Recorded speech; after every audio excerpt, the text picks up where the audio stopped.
സാധാരണ പത്രഭാഷയിൽ പറയുന്നത് പോലെ ഇന്ത്യ ഒട്ടാകെ ഉറ്റുനോക്കിയിരുന്ന തെരഞ്ഞെടുപ്പായിരുന്നു ബീഹാറിലെ നിയമസഭാ തെരഞ്ഞെടുപ്പ്.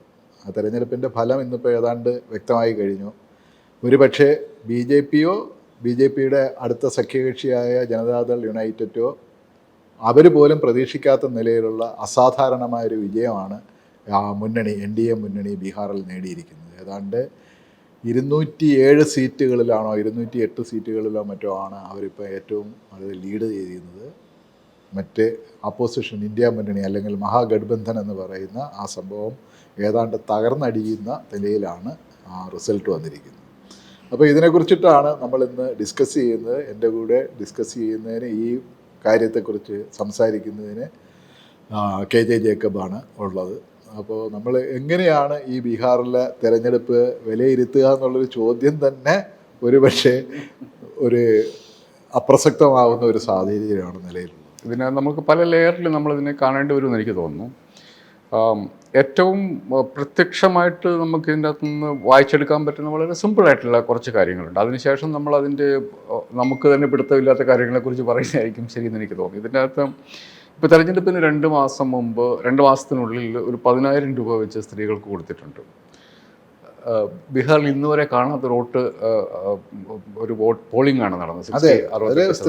സ്ത്രീകളാണ് ഏറ്റവും കൂടുതൽ ചെയ്തത്. അപ്പോൾ ഈ മനുഷ്യ 10,000 രൂപ എന്നൊക്കെ പറഞ്ഞു കഴിഞ്ഞിട്ടുണ്ടെങ്കിൽ അത് it's a huge amount of money for them. അത് നേരിട്ട് പൈസ കൊടുത്ത് വോട്ട് വാങ്ങുന്ന ഒരു കാര്യം തന്നെയായിരുന്നു. അത് കൊടുത്ത നിതീഷ് കുമാറിനെ മനുഷ്യർക്ക് പൊതുവെ വിശ്വാസമുള്ള ഒരു ലീഡർ തന്നെയാണ് നിതീഷ് കുമാർ. ആ പണം എന്നുള്ളത് വളരെ ഒരു സ്വിങ് ഫാക്ടറായിട്ട് എനിക്ക് തോന്നുന്നു. ഞാൻ പറയുന്നത് നമുക്ക് പ്രഥമ ദൃഷ്ടിയ വായിച്ചെടുക്കാൻ പറ്റുന്ന ചില കാര്യങ്ങൾ. അതേസമയം പ്രതിപക്ഷത്തു നിന്നും ഇതുപോലത്തെ സോപ്സ് അവർ വാഗ്ദാനം ചെയ്തിട്ടുണ്ടായിരുന്നു.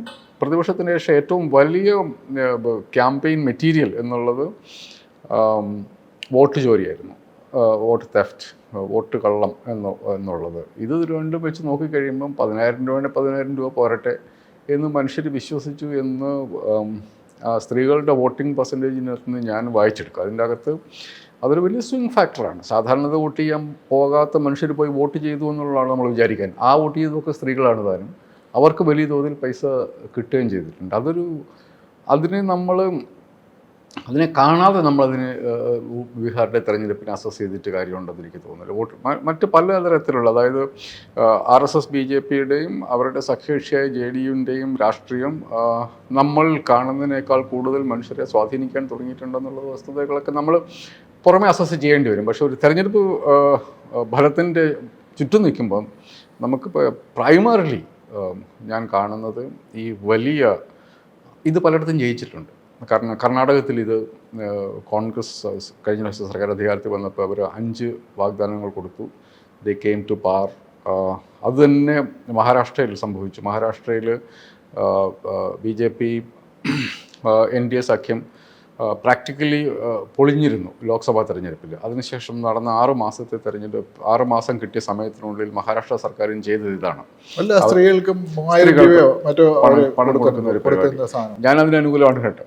കാരണം നമ്മുടെ നാട്ടിൽ ഇത് സ്ത്രീകളുടെ അക്കൗണ്ടിലേക്ക് പോകുന്ന പൈസയാണ്. അപ്പോൾ അത് ഏറ്റവും ആവശ്യക്കാരായ മനുഷ്യർ, നിങ്ങൾ ബാക്കിയുള്ളതൊക്കെ മാറ്റി വെച്ചാലും ഈ പൈസ കിട്ടുക എന്നുള്ളത് അവരെ സംബന്ധിച്ച് ഇമ്മീഡിയറ്റ് ആയിട്ടുള്ള ഒരു കാര്യമാണ്. It has worked. ഇത് തെരഞ്ഞെടുപ്പിന് തൊട്ട് മുമ്പിൽ ചെയ്യുന്നതാണ്. ഇത് നരേന്ദ്രമോദി ഇതിനു മുമ്പത്തെ ഇലക്ഷന് ചെയ്തിട്ടുണ്ട്. അത് 2019 ഇലക്ഷനിൽ കൃഷിക്കാർക്ക് വേണ്ടിയിട്ട് 6,000 രൂപ കൊടുക്കുന്നത്. തെരഞ്ഞെടുപ്പിന് തൊട്ട് മുമ്പിൽ കൊടുക്കുന്ന ഈ പൈസ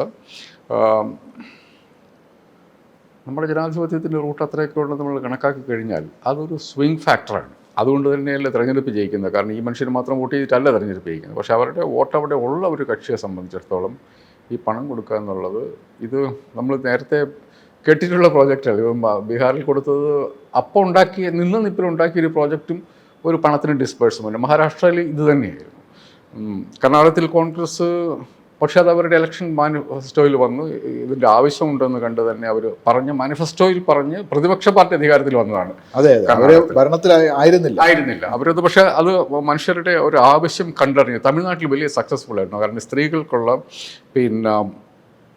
ഫ്രീ ആയിട്ടുള്ള ബസ് റൈഡ് എന്ന് പറയുന്നത് അത് വളരെ it works for a lot of people. അതേ സാധനം ഇത് പ്രതിപക്ഷ പാർട്ടികൾ ചെയ്യുമ്പോഴത്തേക്ക് ഇത് ദുർച്ചെലവാണെന്ന് ഓപ്പണായിട്ട് പറഞ്ഞതാണ്. എന്താണ് ഹിന്ദിയിൽ ഒരു വാക്കുണ്ടായിരുന്നല്ലോ, എന്താണ് റവാഡി, അങ്ങനെ എന്തോ ആണ് ഒരു വാക്ക് പറഞ്ഞത്. അതായത് പാഴ്ചെലവാണ് എന്ന് പറഞ്ഞ് അത് സുപ്രീം കോടതി വരെ അതിനെ ഏറ്റെടുക്കുകയും ചെയ്തു. ഇതുപോലുള്ള അതിന്റെ ഏറ്റവും വിപരീത പിന്നെ അത് പറഞ്ഞു നടന്ന ആള് പ്രധാനമന്ത്രി നരേന്ദ്രമോദി ആയിരുന്നു. അദ്ദേഹത്തിന് ഈ കൾച്ചർ, റവാദി കൾച്ചർ പുള്ളി പറഞ്ഞുണ്ടാക്കി അതിനെതിരെ വളരെ ശക്തിയായിട്ട്. പക്ഷെ it works in Indian politics എന്ന് അപ്പോൾ അത് ഒരു സ്ഥലത്ത് BJP പോലുള്ളൊരു പാർട്ടി അല്ലെങ്കിൽ പ്രധാനമന്ത്രി ഇതുപോലുള്ള ഈ റവാഡി കൾച്ചറിനെതിരെ സംസാരിക്കുകയും എന്നിട്ട് അത് വളരെ വിദഗ്ധമായ നിലയിൽ തങ്ങളുടെ തെരഞ്ഞെടുപ്പ് സൗകര്യത്തിന് വേണ്ടി ഉപയോഗപ്പെടുത്തുകയും ചെയ്യുന്ന ഒരു സിറ്റുവേഷൻ വരുന്നുണ്ട്. അത് ഇത് കാണിക്കുന്നത് ഒരർത്ഥത്തിൽ ഇന്ത്യയിൽ പെരുകുന്ന ദാരിദ്ര്യത്തിൻ്റെയും നിസ്സഹായതയുടെയും ഒക്കെ ഒരു യാർഡ് സ്റ്റിക്കായിട്ട് വേണമെങ്കിൽ എടുക്കാൻ പറ്റും. ഇപ്പം 80 കോടി ജനങ്ങൾക്ക് ഫ്രീ റേഷൻ കൊടുക്കുകയും അതേസമയം നമ്മൾ ഏറ്റവും വലിയ എക്കോണമിയാണെന്ന് പറയുകയും എല്ലാം ചെയ്യുന്ന കോൺട്രഡിക്ഷൻ പോലെ ഒരു കോൺട്രഡിക്ഷനാണ്. നമ്മൾ വളരെയധികം വികസിക്കുന്ന ഒരു സാധനമാണെന്ന് പറയുകയും പക്ഷേ ഈ പറഞ്ഞതുപോലെ 10,000 രൂപയോ 3,000 രൂപയോ കൊടുത്തു കഴിഞ്ഞാൽ അത് വോട്ട് ആയി മാറുന്ന ഒരു സാഹചര്യം. അത് വളരെ വസ്തുതയല്ലേ സേതു. ഇതിപ്പം നമ്മൾ കഴിഞ്ഞ ദിവസം ഹാങ്കർ ഇൻഡെക്സിൽ വന്നപ്പോൾ നമ്മൾ കണ്ടു. ഇതൊക്കെ നമ്മുടെ ഗ്രാമങ്ങളിലെ വസ്തുതകളാണ്. മനുഷ്യർ ദരിദ്രരായി നിലനിൽക്കുന്നു എന്നുള്ളത് വസ്തുതയാണ്. ഇപ്പോൾ ആരോ പറഞ്ഞതുപോലെ ഗുജറാത്തിൽ അദാനിയുടെയും അംബാനിയുടെയും അവരുടെ വരുമാനം മാറ്റിക്കഴിഞ്ഞാൽ പെർ ക്യാപിറ്റ ഇൻകം നേരെ താഴോട്ട് പോകും. അപ്പം ഇതൊരു നമ്മുടെ ഗ്രാമങ്ങളിൽ ദാരിദ്ര്യം നിലനിൽക്കുന്നു എന്നുള്ള ഒരു വസ്തുതയാണ്. അതിലൊരു വ്യത്യാസവും വന്നിട്ടില്ല എന്ന് തന്നെയാണ് സേതുവിൻ്റെ റീഡിങ് കറക്റ്റായിട്ട് തന്നെയാണ് എനിക്കും തോന്നുന്നത്. നമ്മൾ ഇതിൻ്റെ ഒരു ഇമ്മീഡിയറ്റ് ആയിട്ടുള്ള ഒരു കാരണമായിട്ടോ അല്ലെങ്കിൽ ഒരു സ്വിംഗ് ഫാക്ടറായിട്ട് ഇത് വർക്ക് ചെയ്തിട്ടുണ്ടെന്നുള്ള കാര്യം ഇതിൽ സംശയമില്ല. പക്ഷേ വേറെ ഇപ്പം BJPയുടെ ബീഹാറിൽ നിന്നുള്ള പ്രമുഖ നേതാവായിട്ടുള്ള രവിശങ്കർ പ്രസാദ് ഇപ്പോൾ അദ്ദേഹത്തിൻ്റെ ഇനീഷ്യൽ റിയാക്ഷൻ ടെലിവിഷനുകളിലെല്ലാം വന്ന് പറഞ്ഞത് ബീഹാറിലൊരു ടെക്ടോണിക് ഷിഫ്റ്റ് വന്നിട്ടുണ്ടെന്നാണ്. പുള്ളി പറഞ്ഞത് ബീഹാർ ഐഡൻറ്റിഫൈ ചെയ്യുന്നത് തന്നെ ജാതി രാഷ്ട്രീയവുമായിട്ടാണ്. പക്ഷേ ഈ ഇലക്ഷൻ റിസൾട്ടിൽ ഈ ജാതിയുടെ ഈ ജാതിയുടെ ഈ വരമ്പുകളെ ഭേദിക്കുന്ന നിലയിലുള്ള വലിയൊരു മാൻഡേറ്റാണ് NDAക്ക് കിട്ടിയതെന്നുള്ള ഒരു അതിൻ്റെ ഡീറ്റെയിൽസ് അറിഞ്ഞുകൂടാ. അദ്ദേഹം പറയുന്ന ഒരു അവകാശവാദം അതാണ്.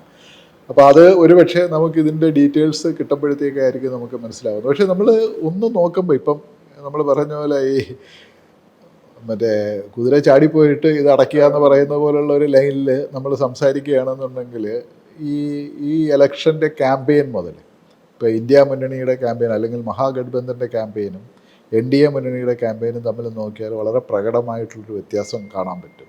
ഒന്ന്, മഹാഗഡ്ബന്ധന് വേണ്ടിയിട്ട് ഇപ്പം രാഹുൽ ഗാന്ധി ആദ്യമായിട്ടാണ് മറ്റേ മഹാരാഷ്ട്രയിലെ വോട്ട് ചോരിയെക്കുറിച്ചും മറ്റേ കർണാടകയിലെ വോട്ട് ചോരിയെക്കുറിച്ചിട്ടും അതൊരു വലിയ സെൻസേഷണലായിട്ടുള്ളൊരു ഇതായിട്ട് വരികയും അത് വളരെ അത് ബീഹാറിൽ നിന്നാണ് അവരത് തുടങ്ങുന്നു എന്ന് പറഞ്ഞിട്ട് അതിനെക്കുറിച്ചിട്ടുള്ളത് തുടങ്ങുകയും ചെയ്തു. പക്ഷേ 1-2 ആഴ്ചയ്ക്കുള്ളിൽ അദ്ദേഹം അവിടെ നിന്ന് അത് വിട്ട് പിന്നെ ഒരു 40 ദിവസത്തേക്ക് അദ്ദേഹത്തെ അവിടെ കാണാനില്ലായിരുന്നു എന്നാണ് പറയുന്നത്. അപ്പോൾ ഈ നിലയിലുള്ള ഒരു അഡ്ഹോക്കായിട്ടുള്ളൊരു സമീപനം അതായത് തേജസ്വി യാദവ് ഇദ്ദേഹത്തെ അന്വേഷിച്ച് നടക്കുകയായിരുന്നു ഇലക്ഷൻ്റെ സീറ്റ് ഷെയറിങ്ങിന് ചർച്ചകളെ കുറിച്ചിട്ടും എല്ലാം ആയിട്ട്. അപ്പോൾ ഇദ്ദേഹത്തിന് കാണാനില്ല. അതുകൊണ്ട് തന്നെ അതേസമയം അവിടുത്തെ പ്രാദേശിക കോൺഗ്രസ് നേതാക്കളാണെങ്കിൽ ഈ വോട്ട് ചോരിക്ക് ആദ്യം കിട്ടിയ ഒരു ഇനിഷ്യൽ റിയാക്ഷൻ വെച്ചിട്ട് രാഹുൽ ഗാന്ധി ഏതാണ്ട് ഇനി സ്വന്തം നിലയിൽ നേതാവായി ബീഹാറിൽ നമുക്ക് സ്വന്തം നിലയിൽ മത്സരിക്കാം, ഇവരുമായിട്ട് അലയൻസ് തന്നെ വേണ്ട എന്നൊക്കെ തരത്തിലുള്ളൊരു ഇതാണ്. അതേസമയം മറ്റവരാണെങ്കിൽ വളരെ മെറ്റിക്കുലസ് ആയിട്ട് അവരുടെ NDA മുന്നണിയുടെ ക്യാമ്പയിനും അവർ ഇതായിട്ട് മുന്നോട്ട് പോയി. അവർ ഈ കോൺഗ്രസ് അല്ലെങ്കിൽ നിങ്ങളുടെ മുഖ്യമന്ത്രി ആരാണ്, നിതീഷ് കുമാർ മുഖ്യമന്ത്രിയാവോ, അല്ലെങ്കിൽ നിതീഷ് കുമാറിന് അസുഖമാണ്, നിതീഷ് കുമാറിന് അസുഖമില്ല എന്നൊക്കെ പറഞ്ഞിട്ടുള്ള വളരെ വലിയ ഇത് നടത്തിയതൊന്നും അവരതിനൊന്നും മറുപടി പറയാൻ പോയില്ല. അതിന് പകരമായിട്ട് അവരുടെ ആ മുന്നണി സംവിധാനത്തെ വളരെ കൃത്യമായിട്ട് കെട്ടുറപ്പോടെ നിലനിർത്തുകയും ഇത് ചെയ്യുകയും ചെയ്തു. ഇവർക്കാണെങ്കിൽ അത് സാധ്യമായതുമില്ല. അതേസമയം കോൺഗ്രസിനെ സംബന്ധിച്ചിടത്തോളം പറയുകയാണെങ്കിൽ അവർക്ക് അർഹതപ്പെട്ടതിൽ കൂടുതലായ സീറ്റുകൾ അവർ ബാർഗെയിൻ ചെയ്തെടുക്കുകയും ഈ മുന്നണിയിൽ വരേണ്ടിയിരുന്ന പല ചെറിയ കക്ഷികൾക്കും അതുവഴി അത് അവസരം നിഷേധിക്കുകയും ചെയ്തു. അത് ഈ കോൺഗ്രസിനെ സംബന്ധിച്ചിടത്തോളം ഈ ഇലക്ഷനിൽ വരേണ്ടിയിരുന്ന ഒരു സ്ട്രാറ്റജി ഉണ്ടല്ലോ. കോൺഗ്രസ് അല്ലെങ്കിൽ ഇപ്പം ഇന്ത്യയിലെ പ്രതിപക്ഷ പാർട്ടികളെ സംബന്ധിച്ചിടത്തോളം പറയാനുള്ള അല്ലെങ്കിൽ ചെയ്യാനുള്ള ഏക കാര്യം എന്ന് പറഞ്ഞാൽ അവരുടെ ഫസ്റ്റ് ടാസ്ക് എന്താണ്, BJPയെ ഇലക്ഷനിൽ പരാജയപ്പെടുത്തുക. ആ ഒരു ഫസ്റ്റ് ടാസ്കിന് വേണ്ടുന്ന കാര്യങ്ങൾ എന്തെല്ലാമാണ്. ആ നിലയിലൊരു സ്ട്രാറ്റജി രൂപീകരിച്ച് മുന്നോട്ട് പോകുന്നതിന് പകരം വളരെ ഇടുങ്ങിയ നിലയിൽ വളരെ പ്രാദേശികമായിട്ടുള്ള ചില കാര്യങ്ങൾ വെച്ചിട്ടാണ് അവർ ചെയ്തതെന്ന് തോന്നുന്നു. ഇതിപ്പോൾ ഒരു പുതിയ കാര്യമല്ല സേതു. നമ്മൾ നോക്കിക്കഴിഞ്ഞാൽ ഞാൻ ആ ദിവസങ്ങളിൽ ഞാൻ പത്രത്തിൽ വർക്ക് ചെയ്യുന്ന ആളാണ്. അപ്പോൾ ആ ദിവസങ്ങളിൽ തെരഞ്ഞെടുപ്പിൻ്റെ അവസാന ദിവസങ്ങളിൽ ഞാൻ രാഹുൽ ഗാന്ധിയുടെ എന്തെങ്കിലും പ്രസ്താവനയോ ഫോട്ടോ ഉണ്ടോ എന്ന് നോക്കി. പ്രിയങ്ക ഗാന്ധി ഉണ്ടായിരുന്നു, ശ്രീമതി പ്രിയങ്ക വാദ്ര ഉണ്ടായിരുന്നു. പക്ഷേ ശ്രീ രാഹുൽ ഗാന്ധിയുടെ ഒരു ഫോട്ടോ പോലും, ഒരു പ്രസംഗം പോലും നമ്മൾ അവസാന ദിവസങ്ങളിൽ കേട്ടിട്ടില്ല. അദ്ദേഹം വോട്ട് ചോരിയായിട്ട് ബന്ധപ്പെട്ട ഒരു ക്യാമ്പയിൻ നടത്തി. അതല്ലാതെ പിന്നെ നമ്മൾ ശ്രീ രാഹുൽ ഗാന്ധിയുടെ ഒരു പ്രസംഗമോ ഒരു റാലിയോ ഒരു ഫോട്ടോഗ്രാഫോ നമ്മൾക്ക് ആ അവസാന ദിവസങ്ങളിൽ ഇല്ല. ഇതിപ്പം ഞാൻ എൻ്റെ പത്രത്തിൽ മുഖപ്രസംഗം എഴുതുന്ന ആളാണ്. അത് എനിക്ക് തോന്നുന്നു ഒരു 3-4 വർഷമായിട്ട് ഞാനത് എഴുതിക്കൊണ്ടിരിക്കുന്നതും പറഞ്ഞുകൊണ്ടിരിക്കുന്ന ഒരു കാര്യമാണ്. നിങ്ങൾക്ക് BJP എന്ന് പറയുന്ന ഒരു 24/7 മെഷീനാണ്, ഇലക്ഷൻ മെഷീനാണ്. ഒരു സംഘടന എന്ന് പറയുന്നത് അത് അമിത്ഷായെ പോലെ അവസാനത്തെ പോയിന്റും എങ്ങനെയാണ് തെരഞ്ഞെടുപ്പ് ജയിക്കേണ്ടത് എന്നുള്ളതിനെക്കുറിച്ചുള്ള സ്ട്രാറ്റജി ഓരോ പ്രാവശ്യവും റിഫൈൻ ചെയ്യുകയും റീവർക്ക് ചെയ്യുകയും റിസൾട്ട് ഉണ്ടാക്കുകയും ചെയ്യുന്ന ഒരു അദ്ദേഹം നയിക്കുന്ന ഒരു മെഷീനറി.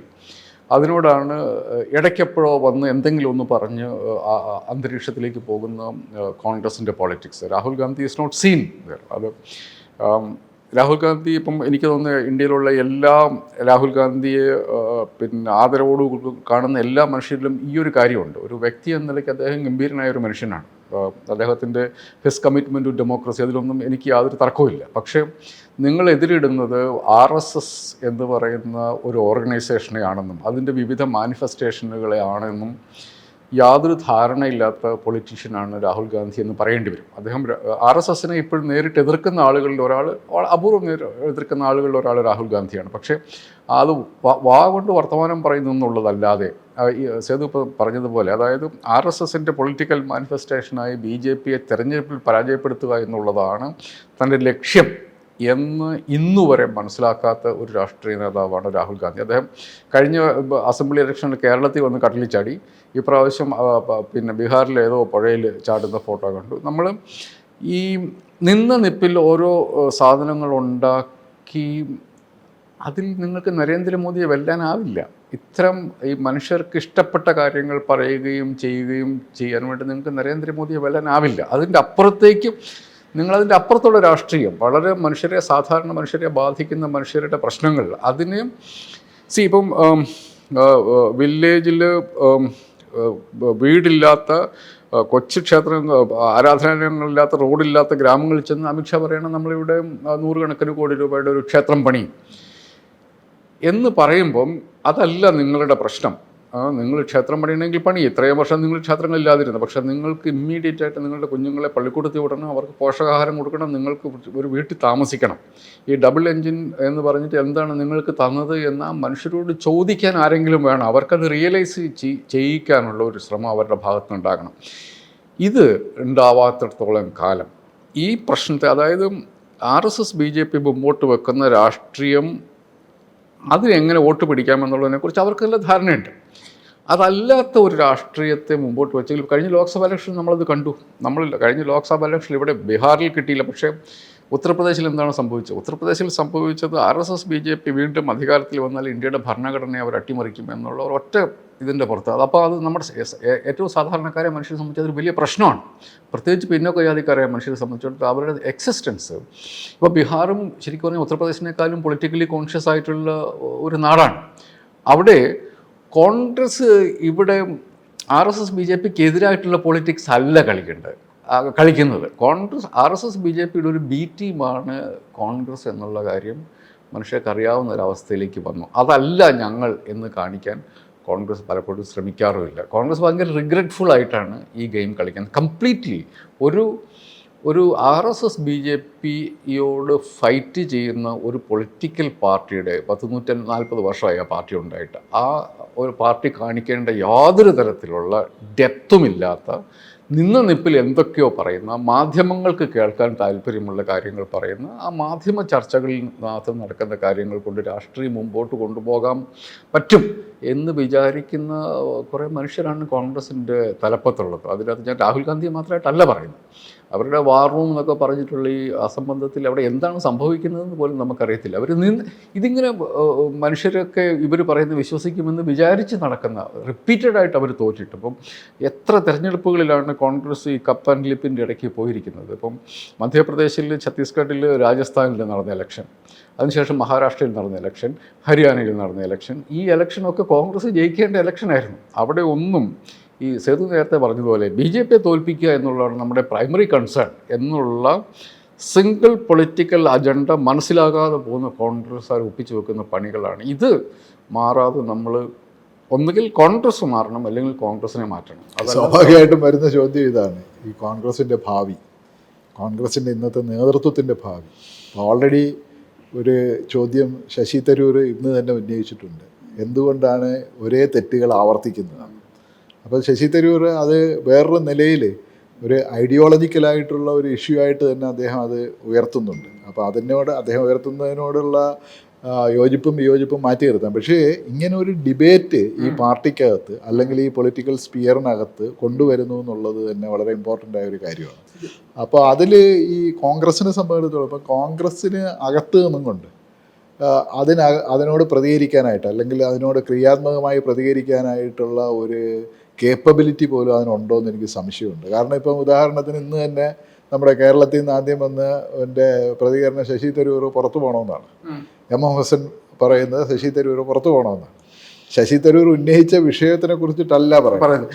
ഇതിനകത്തൊരു പ്രശ്നമുണ്ട് സേതു. കാരണം ഇത് നമ്മൾ കഴിഞ്ഞ 10 വർഷമായിട്ട് ഞാൻ കോൺഗ്രസിൽ കണ്ടുകൊണ്ടിരിക്കുന്ന ഒരു കാര്യമാണ്. ഇതിനു മുമ്പേ നമ്മൾ പറയും കേരളത്തിലാണെങ്കിൽ തെരഞ്ഞെടുപ്പ് കമ്മിറ്റി ഉണ്ടാകും, കേന്ദ്രത്തിലാണെങ്കിൽ AK ആൻ്റണി കമ്മിറ്റി ഉണ്ടാകും എന്ന് പറയുന്ന ഒരു പരിപാടിയുണ്ട്. ഇതത് മാത്രമല്ല കോൺഗ്രസ് ചെയ്തുകൊണ്ടിരിക്കുന്നത്. കോൺഗ്രസിൻ്റെ പൊളിറ്റിക്കൽ ടാർഗറ്റ് എന്നുള്ളത് കോൺഗ്രസ് ഇതുവരെ ഡിഫൈൻ ചെയ്തിട്ടില്ല. ഞാനിത് ആദ്യം ശ്രദ്ധിക്കുന്നത്, നമ്മൾ ഗോവ 2015-16 മറ്റാണെന്ന് എനിക്ക് തോന്നുന്നു, ഗോവ അസംബ്ലി ഇലക്ഷൻ, അത് കോൺഗ്രസ് ഓൾമോസ്റ്റ് ജയിച്ച ഇലക്ഷനായിരുന്നു. അത് BJP കൊണ്ടു കൊടുത്തു. അതിനുശേഷം നമ്മൾ ഇങ്ങോട്ട് കണ്ടിട്ടുള്ളത് മേ ബി DK ശിവകുമാർ ഉള്ളതുകൊണ്ട് കർണാടകത്തിൽ ഒരു ഇലക്ഷൻ ജയിച്ചു, രേവന്ത് റെഡ്ഡി ഉള്ളതുകൊണ്ട് തെലങ്കാനയിൽ ഒരു ഇലക്ഷൻ ജയിച്ചു. ഇത്തരം ആഡ്ഹോക്ക് ആയിട്ടുള്ള ചില ഇലക്ഷൻ വിക്ടറികളല്ല എന്നെല്ലാം പറയുന്ന ഒരു സാധനമാണ്. അത്രയേ ഉള്ളൂ. കോൺഗ്രസ് ഒരു പദ്ധതിയോ ഒരു പരിപാടിയോ ഉണ്ടാക്കാൻ ഞാൻ പിന്നെ ഇതിൽ കേരളത്തെ വലിച്ചഴിക്കണം എന്നുള്ള താല്പര്യം ഉള്ളത് കൊണ്ടല്ല, പക്ഷേ എങ്കിലും ഞാൻ ആലോചിക്കരുത്. അതായത് വയനാട് പുനരധിവാസവുമായി ബന്ധപ്പെട്ട് കോൺഗ്രസ് വീട് പണിയും എന്ന് പറഞ്ഞു കഴിഞ്ഞപ്പം നിങ്ങളുടെ എന്താ നിങ്ങൾ പണിയാത്തതെന്ന് പത്രക്കാർ ചോദിച്ചപ്പം KPCCയുടെ vice president Shafi Parambil NIPI പറയാണ്, സർക്കാരിൽ ഞങ്ങൾ സ്ഥലം തരാൻ വേണ്ടി അപേക്ഷ കൊടുത്തിരുന്നു, അവർ തരാമെന്ന് പറഞ്ഞ് ഞങ്ങൾ തന്നില്ല. പിറ്റേ ദിവസം റവന്യൂ മന്ത്രി പറയുന്നത് ഞങ്ങൾ പൈസ കൊടുത്താണ് ഞങ്ങൾ സ്ഥലം മേടിച്ച്, സർക്കാർ തന്നെ അങ്ങനെ ഒരു അപേക്ഷ കിട്ടിയിട്ടില്ല, അങ്ങനെ ഒരു വാക്ക് പറഞ്ഞിട്ടില്ല. പിറ്റേ ദിവസം യൂത്ത് കോൺഗ്രസിൻ്റെ അധ്യക്ഷൻ പറയുന്നത് ഞങ്ങൾ 31-ാം തീയതി കല്ലിടും, അത് രാഹുൽ ഗാന്ധി വന്ന് കല്ലിടും എന്ന് പറയുന്നത്. അങ്ങനെ ഒരു പരിപാടിയില്ല. ഞാൻ പറയുന്നത് നമുക്ക് നിപ്പിൽ പ്രസ്താവനകൾ നടത്തി മുങ്ങിയാൽ അങ്ങനെയുള്ള ഒരു ലീഡർഷിപ്പിന് ജനങ്ങളും എങ്ങനെയാണ് അവരെ ട്രസ്റ്റ് ചെയ്യാൻ ഒരു കാര്യമുണ്ട്. അതിൻ്റെ ഉസ്താദാണ് നരേന്ദ്രമോദി. അതെ. നിങ്ങൾക്ക് ഇപ്പം അദ്ദേഹം നമ്മുടെ രാജ്യത്തോട് പറഞ്ഞിരിക്കുന്ന അച്ഛാ ദിൻ ആനെ വാലേ ഹേ എന്ന് പറഞ്ഞത് എല്ലാ പ്രോമിസുകളും അദ്ദേഹത്തെ മറികടക്കാൻ നിങ്ങൾക്കാവില്ല. അപ്പോൾ അതായത് വാഗ്ദാനങ്ങളുടെ കാര്യത്തിലായാലും ഇപ്പോൾ കൊമ്മ്യൂണൽ പൊളിറ്റിക്സിൻ്റെ കാര്യത്തിലായാലും നിങ്ങൾക്കതിന് നേരെ ഓപ്പോസിറ്റായിട്ട് പൊളിറ്റിക്സ് ഉണ്ടാവുകയും അത് മനുഷ്യരെ കമ്മ്യൂണിക്കേറ്റ് ചെയ്യാൻ ശ്രമിക്കുകയും ചെയ്യാതെ U can't ഔട്ട്ഡു Narendra Modi in anything. അതാണ് അതിൻ്റെ ഒരു ഫാക്ടർ. നിങ്ങൾ പ്രോമിസ് കൊടുക്കാനാണ്, മനുഷ്യരുടെ പൾസ് മനസ്സിലാക്കാനാണെങ്കിലും, അത് വ്യാജ വാഗ്ദാനങ്ങൾ കൊടുക്കാനാണെങ്കിലും നിങ്ങൾക്ക് യു കാൻറ്റ് ഔട്ട്ഡു നരേന്ദ്രമോദി. നിങ്ങൾ ആ ഗെയിം നിങ്ങൾ കളിക്കാൻ വേണ്ടി പോയാൽ നിങ്ങൾ തോറ്റുകൊണ്ടേയിരിക്കും. അതിൻ്റെ നേരെ ഓപ്പോസിറ്റ് ഗെയിം കളിച്ചിട്ടാണ് കഴിഞ്ഞ ലോക്സഭാ തെരഞ്ഞെടുപ്പിൽ അതിൽ കോൺഗ്രസ് സഹായിച്ചു എന്ന് ഉറച്ചു വിശ്വസിക്കുന്ന ആളാണ് ഞാൻ. കാരണം കോൺഗ്രസിൻ്റെ ആധാരമായിട്ട് അവർ കണക്കാക്കിയിരുന്ന രാമക്ഷേത്രത്തിന് ഉദ്ഘാടനത്തിന് കോൺഗ്രസ് പോകുന്നില്ല എന്ന് പറഞ്ഞു കഴിഞ്ഞപ്പോൾ ആ സത്യത്തിൽ BJPയുടെ ഗെയിം അവിടെ തീർന്നെന്ന്, അതാണ് UPയിൽ അത് റിഫ്ലക്റ്റ് ചെയ്തതെന്ന് ഉറച്ചു വിശ്വസിക്കുന്ന ആളാണ് ഞാൻ. കോൺഗ്രസിനെ നമുക്ക് എഴുതി തള്ളാൻ പറ്റുമെന്ന് എനിക്ക് ഇപ്പോഴും തോന്നുന്നില്ല. ഇപ്പം ഗുജറാത്തിൽ ഇപ്പോഴും കോൺഗ്രസ്സുകാരനുണ്ട്, വെസ്റ്റ് ബംഗാളിൽ ഇപ്പോഴും കോൺഗ്രസ്സുകാരുണ്ട്. അതുകൊണ്ട് കോൺഗ്രസിനെ നമ്മൾ എഴുതി തള്ളുക എന്നുള്ളതല്ല. കോൺഗ്രസ് ആരോടാണ് എതിർക്കുന്നത് എന്നുള്ളതിനെക്കുറിച്ച് യാതൊരു ധാരണയില്ലാത്ത ലീഡർഷിപ്പാണ് കോൺഗ്രസിൻ്റെ ശാപം എന്ന് ഞാൻ പറയും. ഞാനിപ്പോഴും പറയുന്നു, നമ്മുടെ നാട്ടിൻ പുറങ്ങളിൽ അന്തസ്സുള്ള കോൺഗ്രസ്സുകാർ ധാരാളമുണ്ട്. പക്ഷെ അതിന് ലീഡർഷിപ്പിലേക്ക് വരുന്നത് ഈ നിന്ന നിപ്പിൽ നുണ പറയാൻ പറ്റുന്ന, നിന്ന നിപ്പിൽ ഉഡായിപ്പ് വർത്തമാനം പറയാൻ പറ്റുന്ന ആളുകളാണ്. It doesn't work. അതാണ് ഒരു പ്രശ്നം. ഇപ്പം രാഹുൽ ഗാന്ധി വളരെ നല്ല ഒരു വ്യക്തിയാണെന്ന് പറയുമെങ്കിലും രാഹുൽ ഗാന്ധിയുടെ തൊട്ടടുത്ത് നിൽക്കുന്ന ഈ വ്യക്തികളെ കുറിച്ചിട്ട് ഒരാൾക്കും ഒരു അഭിപ്രായവും ഇല്ലാത്ത വ്യക്തി. ഹരിയാന ഇലക്ഷൻ എങ്ങനെയാണ് തോറ്റത് എന്നുള്ളതിനെ കുറിച്ച് നാഷണൽ മീഡിയയിലുള്ള ആളുകൾക്ക് അറിയാം. എങ്ങനെയാണ് രാഹുൽ ഗാന്ധി അല്ല ഇലക്ഷൻ തോൽപ്പിച്ചത്. അത് ഈ രാഹുൽ ഗാന്ധിയുടെ ചുറ്റും നിൽക്കുന്ന നേതാക്കന്മാർ അവരുടെ സ്വന്തം കൈക്രിയ കൊണ്ട് തോൽപ്പിച്ചെടുത്ത ഇലക്ഷനാണ് ഹരിയാനയിലെ ഇലക്ഷൻ. അപ്പം ഇത് വരുമ്പോഴത്തേക്ക് അപ്പം ഇങ്ങനെ ഒരു നേതാവ്, അതായത് തനിക്ക് ചുറ്റും ഒരു കമ്പീറ്റൻ്റായ ആൾക്കാരെ നിലനിർത്തണമെന്ന് തോന്നാത്ത ഒരു നേതാവിനെ എങ്ങനെയാണ് നമ്മളൊരു അദ്ദേഹം നല്ല മനുഷ്യനാണെന്ന് പറഞ്ഞിട്ട് കാര്യമില്ല.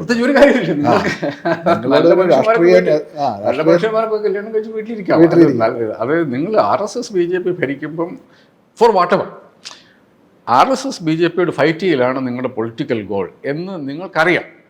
രാഹുൽ ഗാന്ധി അത് പറയാറുണ്ട്. ഇപ്പം രാഹുൽ ഗാന്ധിയുടെ പൊളിറ്റിക്കൽ സെക്രട്ടറി, ഇപ്പം എൻ്റെ ഒരു സുഹൃത്ത് പറഞ്ഞതാണ്, ഇപ്പം ബീഹാറിലെ ഇലക്ഷൻ നടക്കുമ്പോഴത്തേക്ക് രാഹുൽ ഗാന്ധിയുടെ പൊളിറ്റിക്കൽ സെക്രട്ടറിയോ ഇതായിട്ടുള്ള KC വേണുഗോപാലിനെ സംബന്ധിച്ചിടത്തോളം അദ്ദേഹം കേരളത്തിലെ ശബരിമലയിലെ കാരണത്തെക്കുറിച്ച് ദിവസവും സ്റ്റേറ്റ്മെൻറ്റ് ഇറക്കിയായിരുന്നു എന്നാണ്.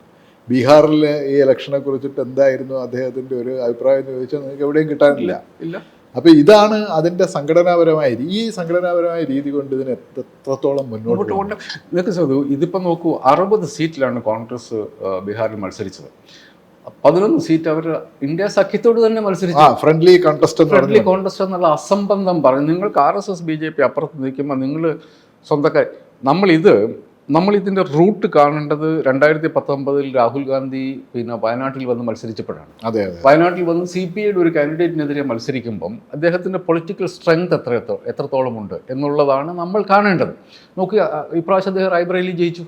എങ്ങനെയാണ് ജയിച്ചത്? പൊളിറ്റിക്സ് പറഞ്ഞപ്പോഴാണ് അദ്ദേഹം ജയിക്കുന്നത്. ഈ പൊളിറ്റിക്സ് പറയുക എന്നുള്ളത് കോൺഗ്രസിൻ്റെ ഇപ്പോഴത്തെ ലീഡർഷിപ്പിൽ എത്രത്തോളം അത് മനസ്സിലാവുമെന്ന് അറിയില്ല. അവർക്ക് ഏതെങ്കിലും തരത്തിൽ രാഷ്ട്രീയ യാഥാർത്ഥ്യവുമായിട്ട് ഏതെങ്കിലും തരത്തിൽ ബന്ധമുണ്ടായിരുന്നു എങ്കിൽ അവർ ഇമാതിരി ഗെയിം ബീഹാറിൽ കളിക്കില്ലായിരുന്നു. ആർക്ക് വേണ്ടിയിട്ടാണ് അവരെ ഗെയിം കളിച്ചത്? തോക്കാൻ വേണ്ടിയിട്ടുള്ള സ്ഥാനാർത്ഥികളെ മത്സരിപ്പിക്കാൻ വേണ്ടിയിട്ടായിരുന്നു. CPIയുടെ സീറ്റുകളിൽ 4 സീറ്റുകളിലാണ് അവർ മത്സരിച്ചത്. അതായത് ശരിക്കും ഇടതുപക്ഷ പാർട്ടികളിൽ കോൺഗ്രസിനോട് ഏറ്റവും മൈൽഡായിട്ടുള്ള, ഏറ്റവും യോജിച്ചു പോകുന്ന പാർട്ടി CPI ആണ്. ആ CPIയുടെ സ്ഥാനാർത്ഥിയാണ് അവർ വയനാട്ടിൽ വന്നത് രാഹുൽ ഗാന്ധി എതിർക്കുന്നത്.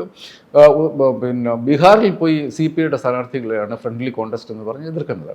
അപ്പോൾ ഇതിനകത്ത് നമ്മുടെ ചർച്ച വന്നു കഴിയുമ്പോൾ അത് കോൺഗ്രസിലേക്ക് തന്നെ വരുന്നതിൻ്റെ ഒരു ട്രാജഡി എന്താണെന്ന് വെച്ചാൽ, Congress has become A mill stone around the neck of Indian political opposition. അതാണ് അതിൻ്റെ ഒരു പ്രോബ്ലം. അതുകൂടെ വരുന്നുണ്ട്. അപ്പോൾ ഈ പറയുന്ന ഇപ്പോൾ നമ്മളിപ്പോൾ ബീഹാറിലായാലും ശരി, ഉത്തർപ്രദേശിലായാലും ശരി, നമ്മുടെ പഴയ ഒരു കോൺഗ്രസ് ഇതര സോഷ്യലിസ്റ്റ് ട്രഡീഷൻ്റെ ഒരു പാരമ്പര്യം പേറുന്നവരാണ്. ഇപ്പം മുലായം സിംഗിൻ്റെ പാർട്ടി ആയാലും ശരി, ലാലു പ്രസാദ് യാദവിൻ്റെ പാർട്ടി ആയാലും. ഇപ്പോൾ ഈ പാർട്ടികൾ പോലും ഇപ്പോൾ ഈ കോൺഗ്രസ് എന്ന് പറയുന്ന ഒരു സാധനത്തിൻ്റെ ചുറ്റും കിടന്ന് കറങ്ങുന്നതിൻ്റെ പേരിൽ അവരുടേതായ നിലയിൽ തന്നെയുള്ള ഒരു മുന്നേറ്റം അവർക്ക് കാഴ്ചവെക്കാൻ പറ്റുന്നില്ല എന്ന് പറയുന്ന ഒരു അവസ്ഥയുണ്ട്. പ്രത്യേകിച്ച് ഇപ്പം ബീഹാറിൽ നടന്ന ഇലക്ഷൻ, ഇത് 2ാമത്തെ തവണയാണ് ബീഹാറിൽ ഈ പറയുന്ന പോലെ ലാലു പ്രസാദ് യാദവ് ഒരു ഐക്യത്തിന് വേണ്ടിയിട്ട് കോൺഗ്രസ്സിന് അവർ അർഹിക്കുന്നതിനേക്കാൾ കൂടുതൽ സീറ്റുകൾ കൊടുക്കുകയും മറ്റ് പല ചെറിയ കക്ഷികളെയും ഒരുപക്ഷെ മുന്നണിയിൽ ചേർക്കാവുന്ന മറ്റ് ചെറിയ കക്ഷികൾക്ക് അവസരം കൊടുക്കാൻ പറ്റാതിരിക്കുകയും ചെയ്യുന്നൊരു സാഹചര്യം ഉണ്ടായിട്ടുണ്ട്. ഇതിനകത്ത് അവിടുത്തെ CPI ML കാണിച്ച മര്യാദ പോലും കോൺഗ്രസ് കാണിച്ചിട്ടില്ല. ഈ കൊച്ചു കക്ഷികൾ ഇപ്പം തമിഴ്നാട്ടിൽ TVKയ്ക്ക് ഒരു ചെറിയ ഒരു ഗ്രിപ്പ് കിട്ടുന്നുണ്ട് എന്ന് കണ്ടു കഴിഞ്ഞപ്പം സത്യത്തിൽ അവിടെ സംഭവിക്കാൻ വേണ്ടി പോകുന്നത് ADMK അത് ദുർബലമായിക്കൊണ്ടിരിക്കുകയാണ്. DMK എന്ന് പറയുന്ന പാർട്ടി അതിൻ്റെ കേഡർ സ്ട്രെങ്ത് കൊണ്ടും ലീഡർഷിപ്പ് സ്ട്രെങ്ത് കൊണ്ടും അതിപ്പോഴും സ്ട്രോങ് ആണ് അവിടെ. കോൺഗ്രസ്സിന് സാധാരണഗതിയിൽ മറ്റൊരു ഓപ്ഷൻ ഉണ്ടാവാൻ പാടില്ല. പക്ഷേ അവർ ആലോചിക്കുകയാണ്. അവിടുത്തെ നാഷണൽ ലെവലിൽ എനിക്ക് തോന്നുന്നില്ല ഇതിന് ട്രാക്ഷൻ കിട്ടുമെന്ന് എനിക്ക് തോന്നുന്നില്ല. പക്ഷേ തമിഴ്നാട്ടിലെ കോൺഗ്രസ്സുകാർക്ക് ഒരു തോന്നലുണ്ട്, ഇപ്പോൾ TVKയുടെ കൂടെ കൂടിയാലോ നമുക്ക് DMK തോൽപ്പിക്കാം. ആരെയാണ് ഇവർ തോൽപ്പിക്കാൻ വേണ്ടി പോകുന്നത്? ഈ തോന്നൽ, ഈ സൂത്രപ്പണി കൊണ്ട് കോൺഗ്രസ് അതിൻ്റേതായ സ്ട്രെങ്ത് ഉള്ള സ്ഥലങ്ങളുണ്ട്. അത് ഞാൻ ഒരിക്കലും കോൺഗ്രസ് ഇന്ത്യയിൽ നിന്ന് തൂത്തെറിയപ്പെടുമെന്ന് വിശ്വസിക്കുന്ന ആളെ അല്ല. കോൺഗ്രസ് ഇന്ത്യയുടെ ഒരു റിഫ്ലക്ഷനാണ്.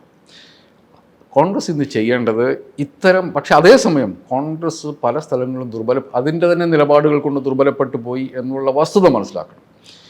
കോൺഗ്രസ് അതിൽ തന്നെ സ്ട്രെങ്തൻ ആകാൻ ശ്രമിക്കുന്നതിൽ ഒരു തെറ്റും ഞാൻ കാണുന്നില്ല. രാഷ്ട്രീയ പാർട്ടി അത് ചെയ്യും. പക്ഷേ നിലനിൽക്കുന്ന സാഹചര്യത്തിൽ RSS BJPക്കെതിരെ ഒരു യൂണിഫൈഡ് പൊളിറ്റിക്കൽ ഒപ്പോസിഷൻ ഉണ്ടാക്കാൻ വേണ്ടി ഏറ്റവും കൂടുതൽ ശ്രമിക്കേണ്ടതും ഇപ്പം RJDക്ക് ബീഹാറിൽ ലീഡർഷിപ്പ് കൊടുക്കുകയും ഞങ്ങൾ ഒരു ലോക്സഭാ തെരഞ്ഞെടുപ്പിൽ വന്നു കഴിയുമ്പോൾ ഒരു ലീഡർഷിപ്പ് പൊസിഷനിലേക്ക് വരികയും ചെയ്യുന്നത് ഏറ്റവും ലെജിറ്റിമേറ്റ് ആയിട്ടുള്ള കാര്യമാണ്. തമിഴ്നാട്ടിൽ പണ്ട് MGRും ഇന്ദിരാഗാന്ധിയും തമ്മിലുള്ള ഒരു അറേഞ്ച്മെൻറ്റ് അങ്ങനെയായിരുന്നു.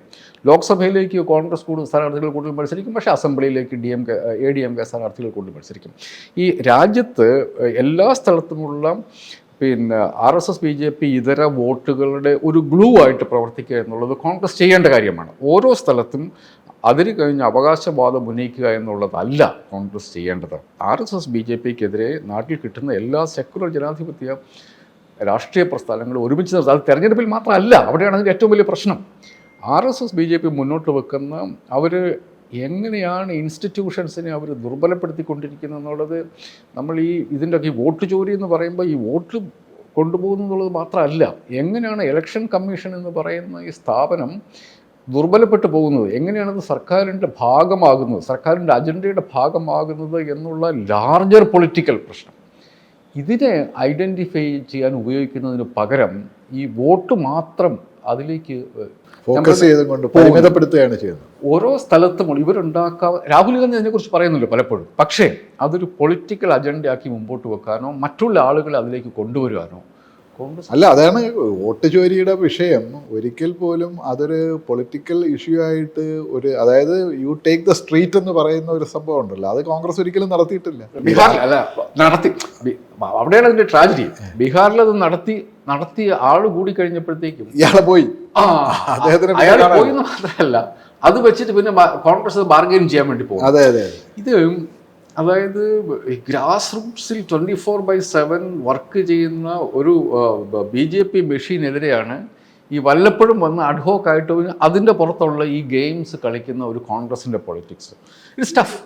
ഇതിൽ ഇപ്പം നമ്മുടെ ഈ തെരഞ്ഞെടുപ്പ് എന്തായാലും നാഷണൽ ലെവലിൽ വലിയ തരത്തിലുള്ള ഇമ്പാക്റ്റുകൾ ഉണ്ടാക്കും എന്നുള്ളത് ഇതാണ്. ഒന്ന്, ഇപ്പം കോൺഗ്രസിനകത്തുനിന്ന് തന്നെ ഈ പറയുന്ന പോലെ ഈ കോൺഗ്രസിൻ്റെ ഇന്നത്തെ പോക്കിനെതിരെ അതിനകത്തുനിന്ന് തന്നെ ഒരു പറ്റം ലീഡേഴ്സ് ഒരുപക്ഷെ ഒരു റിവോൾട്ട് എന്നൊന്നും ഞാൻ പറയുന്നില്ല, പക്ഷേ എന്തെങ്കിലും തരത്തിലുള്ള സീരിയസ് ആയ ഡിസ്കഷൻസ് തന്നെ ഉണ്ടാകും. അടുത്ത് വരാനിരിക്കുന്ന ഇപ്പോൾ അടുത്ത 6 മാസം 7 മാസം കഴിയുമ്പോൾ വീണ്ടും ഒരു സെറ്റപ്പ് തെരഞ്ഞെടുപ്പുകൾ വരികയാണ്. ഈ തെരഞ്ഞെടുപ്പുകളിൽ അതിൻ്റെ ഇമ്പാക്റ്റ് ഉണ്ടാകും. ഉദാഹരണത്തിന് ഈവൻ കേരളത്തിലടക്കം ഈ ഒരു തെരഞ്ഞെടുപ്പ് കോൺഗ്രസിനെ സംബന്ധിച്ചിടത്തോളമെങ്കിലും വളരെ നെഗറ്റീവായിട്ടുള്ള ഒരു ഫീലിംഗ് ഉണ്ടാക്കാനുള്ള സാധ്യതയില്ലേ? ഇപ്പം വെസ്റ്റ് ബംഗാളിലും തമിഴ്നാട്ടിലും കോൺഗ്രസ് ഒരു മൈനർ പ്ലെയറാണ്. കേരളത്തിൽ കോൺഗ്രസ് UDFനെ നയിക്കുന്ന പാർട്ടിയാണ്. ഇപ്പം ഇവിടെയുള്ള ഉണ്ടാകുന്ന എഫക്റ്റ് എന്തായാലും കേരളത്തിൽ ഉണ്ടാവും. കേരളത്തിൽ ഞാൻ ശ്രദ്ധിക്കുന്നത് എന്താണെന്ന് വെച്ചിട്ടുണ്ടെങ്കിൽ, ഞാനിപ്പോൾ നേരത്തെ പറഞ്ഞില്ല സേതു, ഇത് കോൺഗ്രസ് വിചാരിക്കുന്നത് കോൺഗ്രസ് അതിൻ്റെ മെഷീനറി മുഴുവൻ അഴിച്ച് അലമ്പാക്കി കളഞ്ഞിരിക്കുന്നു. ഇപ്പം ഞാൻ കാണുന്നത് എന്താണെന്ന് വെച്ചിട്ടുണ്ടെങ്കിൽ കോൺഗ്രസ് ഇപ്പോൾ ഞാനത് വയനാട് എന്ന് പറയുന്നത് ഇപ്പം പിണറായി വിജയൻ്റെ നേതൃത്വത്തിലുള്ള സർക്കാരിന് നമുക്കതിന് പൊളിറ്റിക്കലായിട്ടോ പല കാരണങ്ങൾ കൊണ്ട് നമ്മളെ എതിർക്കാം, പക്ഷേ ചില കോൺട്രാസ്റ്റുകൾ വരും. ഇപ്പം ഞാനിത് ആലോചിക്കുന്നത്, വയനാട്ടിൽ ഒരു 100 വീട് പണിയുക എന്നുള്ളത് കോൺഗ്രസിനെ സംബന്ധിച്ച് ബുദ്ധിമുട്ടുള്ള ഒരു കാര്യമല്ല. പക്ഷേ അതിനെക്കുറിച്ച് ആലോചിക്കാൻ പോലും പറ്റാത്ത വിധം ആ സംഘടന ദുർബലമായിരിക്കുന്നു. ഇൻസെൻസിറ്റീവ് ആണോ? ഇൻസെൻസിറ്റീവ് മാത്രമല്ല, ഇൻസെൻസിറ്റീവ് ആകുന്നു എന്നുള്ളത് മാത്രമല്ല അതിൻ്റെ പ്രശ്നം. അവർക്ക് ആക്ട് ചെയ്യാനുള്ള ഒരു തരത്തിലുള്ള സിസ്റ്റം ഇല്ലാതെയായി മാറിയിരിക്കുന്നു. ഇപ്പം പൈസ പിരിച്ചത് എങ്ങോട്ട് പോയെന്ന് പോലും ആർക്കും അറിയത്തില്ല. എന്ന് വെച്ചിട്ടുണ്ടെങ്കിൽ ഞാൻ അതിന് കാണുന്നത് അവിടുത്തെ പ്രശ്നം, മനുഷ്യരുടെ പ്രശ്നം സോളിഡാണ്. ഇപ്പോൾ DYFI കാരൻ 25 വീടെന്ന് പറയുമ്പോൾ മത്സരിച്ച് 30 വീടെന്ന് പറയും. അവരതിനുവേണ്ടി പൈസ പിരിക്കുന്നവരെ നടക്കുന്നു. അതിനുശേഷം നമ്മൾ അതിൻ്റെ പുറകിൽ ഒരു വർക്ക് നടക്കണമല്ലോ. അതായത് നമ്മളവിടെ ചെല്ലണം, അവിടെ സ്ഥലം ഐഡൻറ്റിഫൈ ചെയ്യണം, ആളുകളെ ഐഡൻറ്റിഫൈ ചെയ്യണം, പിന്നെ ഇതിന് ഗുണഭോക്താക്കളെ ഐഡൻറ്റിഫൈ ചെയ്യണം, അല്ലെങ്കിൽ സർക്കാരുമായിട്ട് ചേർന്ന് പ്രവർത്തിക്കണം. മുസ്ലിം ലീഗ് അത് ചെയ്തു. ഇതൊന്നും ചെയ്യുന്നില്ല എന്ന് മാത്രമല്ല, നിന്ന നിപ്പിൽ വായിൽ വരുന്ന വിളിച്ചു പറയാണ് കോൺഗ്രസ് നേതാക്കന്മാർ. KPCC പ്രസിഡന്റിനോട് ഇന്നലെയും മിനിയാന്നും ആൾക്കാർ ചോദിച്ചു, പത്രക്കാർ ചോദിക്കുന്നത്, നമ്മളത് വളരെ കൃത്യമായിട്ട് മുമ്പോട്ട് കൊണ്ടുപോകും. യൂത്ത് കോൺഗ്രസ് നേതാവിനോട് അദ്ദേഹം പറയുന്നത് സാങ്കേതിക പ്രശ്നങ്ങളുണ്ടെന്ന് പറയുന്നു. സാങ്കേതിക പ്രശ്നങ്ങളില്ലാതെന്ന് ഞാൻ പറയില്ല, അതൊക്കെ വളരെ സെൻസിറ്റീവായിട്ടുള്ള ഏരിയകളാണ്. ഞാൻ ചോദിക്കുന്നത് ഈ സാങ്കേതിക പ്രശ്നങ്ങൾ പരിഹരിച്ച് ഒരു കാര്യം നടത്തിയെടുക്കുക. ഇപ്പം തെരഞ്ഞെടുപ്പ് നടക്കുന്നത് എന്തിനാണ്? ഭരിക്കാൻ വേണ്ടിയിട്ടാണ്. ഭരണവുമായി ബന്ധപ്പെട്ട യാതൊരു തരത്തിലുള്ള കാര്യങ്ങളും ചെയ്യാൻ പറ്റാത്ത, കേപ്പബിൾ ഇല്ലാത്ത ഒരു ഓർഗനൈസേഷനായിട്ട് കോൺഗ്രസ് മാറിക്കൊണ്ട് അത് ഓരോ ദിവസവും അത് തെളിയിച്ചുകൊണ്ടിരിക്കുകയാണ്. അതിന് ഇമ്പാക്ട് 100 വീടുകൾ വയനാട്ടിൽ സമയബന്ധിതമായി നിർമ്മിക്കാനായിട്ടുള്ള ഒരു പ്രാഥമികമായ കടമ പോലും നിർവഹിക്കാത്തൊരു പാർട്ടി എങ്ങനെയാണ് കേരളം ഒരു സംസ്ഥാനം ഭരിക്കുക എന്ന് കേരളത്തിലെ ആളുകൾ ചോദിച്ചു കഴിഞ്ഞാൽ ഇവർക്ക് ഉത്തരവുണ്ടോ? എനിക്കതാണ് മനസ്സിലാവാത്തത്. എങ്ങനെയാണ് അവർ, ഞാനത് ശ്രദ്ധിച്ചുകൊണ്ടിരിക്കുകയാണ് ചെയ്തു അത്. കാരണം ആ വയനാട് നിന്ന നിപ്പിൽ ജീവിതം ഇല്ലാണ്ടായിപ്പോയ മനുഷ്യരാണ് ഒരുവിധം എല്ലാം. ഞാനൊന്ന് ഓർക്കുന്നുണ്ട്, മുഖ്യമന്ത്രിയുടെ ദുരിതാശ്വാസ നിധിയിലേക്ക് പൈസ മുഖ്യമന്ത്രി ചോദിക്കുന്നതിന് മുമ്പ് ആളുകൾ കൊടുത്തു തുടങ്ങി. അത് നമ്മളിപ്പോൾ ഉണ്ടാക്കി വെച്ചിരിക്കുന്ന ഒരു കൾച്ചറാണ്. അതായത് ഒറ്റയ്ക്കല്ല നമ്മൾ പ്രളയം വന്നപ്പോഴാണ് ഏറ്റവും കൂടുതൽ നമ്മളത് കാണിച്ചു കൊടുത്തത്. ഒരു മലയാളി, ഒരു അപകടം, ഒരു നാച്ചുറൽ ഡിസാസ്റ്റർ വന്നാൽ നിങ്ങൾ ഒറ്റയ്ക്കല്ല, നമ്മൾ ഒരുമിച്ചുണ്ട് എന്നുള്ളത് നമ്മൾ മലയാളി ആർജിച്ചെടുത്ത, എനിക്കൊന്ന് ഒരു നൂറ്റാണ്ട് കൊണ്ട് ആർജിച്ചെടുത്ത ഗംഭീരമായ ഒരു പൊളിറ്റിക്കൽ കോൺഷ്യസ്നെസ്സിൻ്റെ ഭാഗമാണ്. അങ്ങനെയാണ് മുഖ്യമന്ത്രിയുടെ ദുരിതാശ്വാസത്തിലേക്ക് പൈസ പോകുന്നത്. കോൺഗ്രസ് പറയുന്നു, മുസ്ലിം ലീഗ് പറയുന്നു, യൂത്ത് കോൺഗ്രസ് പറയുന്നു, DYFI പറയുന്നു, ഇവരൊക്കെ പറയുന്നു. അവരുടെയൊക്കെ മുമ്പിലുള്ള എന്താണ്? ആ വയനാട്ടിലെ മനുഷ്യരാണുള്ളത്. അവരോടൊരു, ഞാൻ ചോദിക്കുന്നൊരു മിനിമം കമ്മിറ്റ്മെൻറ്റ് കോൺഗ്രസ്സിന് വേണ്ടി. കോൺഗ്രസ് നമ്മുടെ നാട്ടിലെ ഏറ്റവും പ്രധാനപ്പെട്ട ഒരു രാഷ്ട്രീയ പാർട്ടിയല്ലേ. അവർക്ക് ഈ ചോദ്യം വരില്ല എന്നാണ് അവർ വിചാരിച്ചത്. ഈ ചോദ്യമേ വരില്ല എന്ന് അവരങ്ങനെ വിചാരിക്കാൻ വേണ്ടി പാടുണ്ടോ? അപ്പം നിങ്ങൾ മനുഷ്യരോട് വോട്ട് ചോദിക്കുന്നത് നിങ്ങൾ ഭരിക്കാൻ വേണ്ടിയിട്ടാണ്, ഈ രാജ്യം ഭരിക്കാൻ വേണ്ടിയിട്ടാണ്. ഇതിൻ്റെ ഖജനാവിൻ്റെ താക്കോൽ അവരുടെ കിട്ടുകയാണ്. അപ്പോൾ ആ ഖജനാവിൽ വരുന്ന പണമെടുത്ത് മനുഷ്യർക്ക് ഉപകാരപ്രദമായ കാര്യങ്ങൾ ചെയ്യാനുള്ള ഉത്തരവാദിത്വം മനുഷ്യരെ ഏൽപ്പിക്കുകയാണ്. പ്രതിപക്ഷത്തിരുന്ന് പോലും ഞങ്ങളത് ചെയ്യില്ല എന്ന് കാണിക്കുന്ന ഒരു ഒരു ഓർഗനൈസേഷൻ അവരോട് തന്നെ ചെയ്യുന്ന മര്യാദകൾ എത്രയാണ്? എൻ്റെ പ്രശ്നം എന്താണെന്ന് വെച്ചിട്ടുണ്ടെങ്കിൽ ലീഡർഷിപ്പാണ്. ഈ കോൺഗ്രസ് എന്ന് പറയുന്നത് ഇതിൻ്റെ ഗ്രാസ് റൂട്ട്സ് ലെവൽ കേരളത്തിലും ഇന്ത്യയിലും കോൺഗ്രസ് ഉള്ളിടത്ത് ഇന്നും കോൺഗ്രസ് ശക്തമാണെന്ന് വിശ്വസിക്കുന്ന ആളാണ് ഞാൻ. പക്ഷേ ഇതിൻ്റെ ലീഡർഷിപ്പ് എന്ന് പറയുന്നത് പൊളിറ്റിക്സ് മറന്നുപോയ കുറേ മനുഷ്യരും അവരവരുടെ ആവശ്യങ്ങൾക്ക് വേണ്ടി, സ്വകാര്യ ആവശ്യങ്ങൾക്ക് വേണ്ടി മാത്രം കൊണ്ടുനടക്കുന്ന ഒരു പാർട്ടിയായിട്ട് ഇത് മാറിയിരിക്കുന്നു. ഇത് ഹരിയാന ഇലക്ഷനെക്കുറിച്ച് നിങ്ങൾ ദേശീയ മാധ്യമങ്ങളിൽ നോക്കിയാൽ അറിയാം എങ്ങനെയാണ് കുറച്ച് നേതാക്കന്മാരുടെ സ്വകാര്യമായ താല്പര്യങ്ങൾക്ക് വേണ്ടി ആ സംസ്ഥാനത്തിന് തിരഞ്ഞെടുപ്പ് വിജയം അട്ടിമറിച്ചത്. നമുക്ക് ഈ ചർച്ചയുടെ ഒരു അവസാനം വരുമ്പോഴത്തേക്ക് 2024 ലോക്സഭാ തിരഞ്ഞെടുപ്പിൻ്റെ സമയത്ത് വന്ന ഒരു വലിയ സംഭവം എന്ന് പറഞ്ഞാൽ BJP RSS മുന്നണിക്ക് നേരെ ഒരു ആൾട്ടർനേറ്റീവ് എന്ന് പറയുന്ന ഒരു സാധ്യത വളരെ പ്രകടമായിട്ട്, അല്ലെങ്കിൽ ഒരു കോൺക്രീറ്റ് ആയിട്ടുള്ളൊരു പോസിബിലിറ്റി എന്നുള്ള നിലയിൽ ഓൾമോസ്റ്റ് പക്ഷേ ഇപ്പോൾ ഈ അതിനുശേഷം വന്ന മഹാരാഷ്ട്ര, ഹരിയാന അല്ലെങ്കിൽ ഇങ്ങനെയുള്ള തിരഞ്ഞെടുപ്പും ഈ ഏറ്റവും അവസാനം ബീഹാറിലെ തിരഞ്ഞെടുപ്പും കഴിയുമ്പോൾ ഇത് അങ്ങനെയുള്ളൊരു സാധ്യത തീരെ മങ്ങുമെന്ന് മാത്രമല്ല, നരേന്ദ്രമോദി എന്ന് പറയുന്ന ആ ഒരു മനുഷ്യൻ ഒരു ഇൻവിൻസിബിൾ എന്ന് പറയുന്ന ഒരു പൊസിഷനിലേക്ക് വീണ്ടും വരുന്ന ഒരു സാഹചര്യം നിലനിൽക്കുന്നുണ്ട്.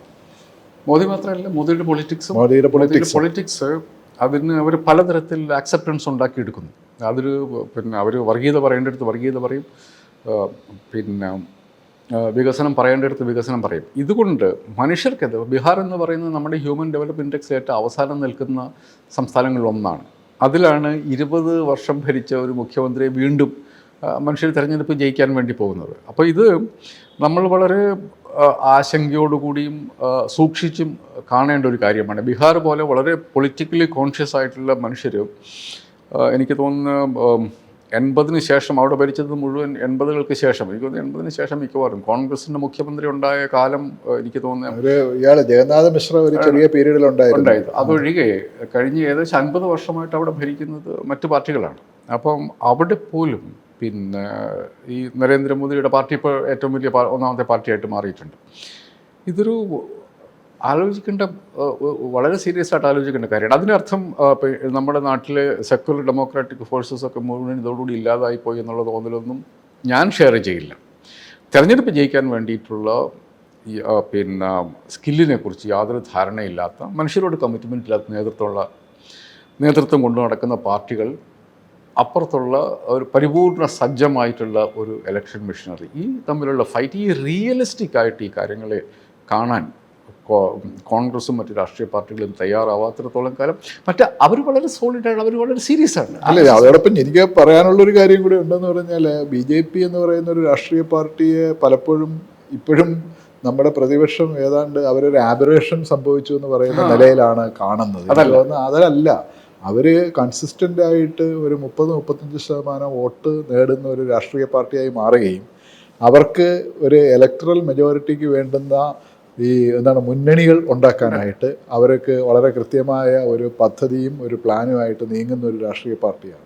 അപ്പോൾ അതിനെ ഏതാണ്ട് തീരെ അവഗണിച്ചുകൊണ്ട് ഈ നമ്മുടെ ഒരു വളരെ പരിമിതമായ നിലയിൽ വർഗീയത വേഴ്സസ് സെക്കുലറിസം എന്ന് പറയുന്ന ഒരു സാധനത്തിലൂടെ മാത്രമായിട്ട് എനിക്ക് തോന്നണില്ല ഇനിയുള്ള കാലത്ത്. അല്ലെങ്കിൽ അതിന് സാധ്യമാകുന്ന എന്താണ് ഒരു ഭൗതിക സാഹചര്യം. ഇപ്പം BJPയുടെ സോഷ്യൽ എഞ്ചിനീയറിങ്, BJPയുടെ ഈ പറഞ്ഞ പോലെ ജേക്കബ് പറയുന്ന പോലെ വർഗീയതയാണെങ്കിൽ വർഗീയത, വികസനമാണെങ്കിൽ വികസനം എന്ന് ഉപയോഗിക്കുന്ന തരത്തിലുള്ള ഒരു ഭൗതിക സാഹചര്യം എന്താണ് ഇന്ത്യയിൽ നിലനിൽക്കുന്നത്, അതിനെ ഏത് നിലയിൽ നമ്മൾക്ക് മനസ്സിലാക്കാം, അതിനെ അല്ലെങ്കിൽ മറികടക്കുന്ന തരത്തിലുള്ള രാഷ്ട്രീയപരമായിട്ടും സംഘടനാപരമായിട്ടുള്ള ആവിഷ്കാരങ്ങൾ എങ്ങനെ രൂപീകരിക്കാം, ഇതെല്ലാത്തിനെക്കുറിച്ചിട്ട് സംസാരിക്കുന്ന ഒരു രാഷ്ട്രീയത്തിന് മാത്രമേ ഒരുപക്ഷെ ഒരു ബദൽ സംഭവമായിട്ട് മാറാൻ പറ്റുള്ളൂ എന്നാണ് എനിക്ക് തോന്നുന്നത്.